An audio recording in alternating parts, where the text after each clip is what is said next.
गडचिरोलीला आज पावसाचा red alert देण्यात आलाय। या रेड अलर्टच्या पार्श्वभूमीवर मध्यरात्री झालेल्या ढगफुटी सदृश पावसामुळे गडचिरोली शहरातील तसंच जिल्ह्यातील जनजीवन पूर्णतः विस्कळीत झालंय। मुसळधार पावसामुळे गडचिरोली नगर परिषदेचं पटांगण पूर्णतः पाण्याखाली गेलं असून चामोर्शी मार्गावरती मोठ्या प्रमाणात पाणी साचल्यानं नागरिकांची तारांबळ उडाली आहे। पावसाचा रेड अलर्ट पाहता सिरोंचा आणि गडचिरोली तालुका प्रशासनानं सगळ्या शाळा महाविद्यालयांना सुट्टी जाहीर केली आहे। आढावा घेतलाय मंगेश भांडेकर। गडचिरोली जिल्ह्याला 29 आणि 30 जुलै रोजी पावसाचा रेड अलर्ट देण्यात आला होता। काल 29 जुलै रोजी दिवसभर पाऊस झाला नाही, त्यामुळे पावसाचा हा रेड अलर्ट खोटा ठरतो की काय असे चिन्ह दिसत असताना मध्यरात्री पावसाने जोरदार बॅटिंग केली।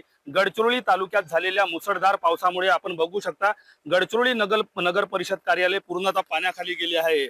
गडचिरोली शहरातील अनेक सखल भागांमध्ये पाणी साचले असून अनेकांच्या घरामध्ये पाणी शिरले आहे। आपण बघू शकता हा नगराध्यक्षांचा कक्ष आहे, मुख्याधिकाऱ्यांचा कक्ष आहे, पूर्णतः पाण्याखाली गेलेला आहे आणि नगर परिषदेचा हे परिसर आहे। कर्मचारी सुद्धा नगर परिषदेमध्ये जाण्यासाठी अशा कमरेपर्यंत भरलेल्या पाण्यातून जात आहेत आणि नगर परिषदेचे वाहन सुद्धा पूर्णपणे पाण्याखाली गेली आहेत। आपण बघू शकता दृश्यांमध्ये नगर परिषदेचे वाहन पूर्णतः पाण्याखाली आहेत आणि या पाण्याचा निचरा कधी होतो यासाठी कर्मचारी नगर परिषदेच्या गेटवर प्रतीक्षा करताना दिसत आहेत। एकंदर गडचिरोली नगर परिषदेमध्ये हे अशा प्रकारची स्थिती निर्माण झाली असून मोठा पाऊस आला की गडचिरोली नगर परिषदेच्या आवारात अशाच प्रकारे पाणी साचत असते। मात्र यावर अद्यापही प्रभावी उपाययोजना नगर परिषदेला करता आलेल्या नाही, त्यामुळे नगर परिषद कार्यालय पूर्णतः पाण्याखाली गेल्याचे चित्र बघायला मिळत आहे।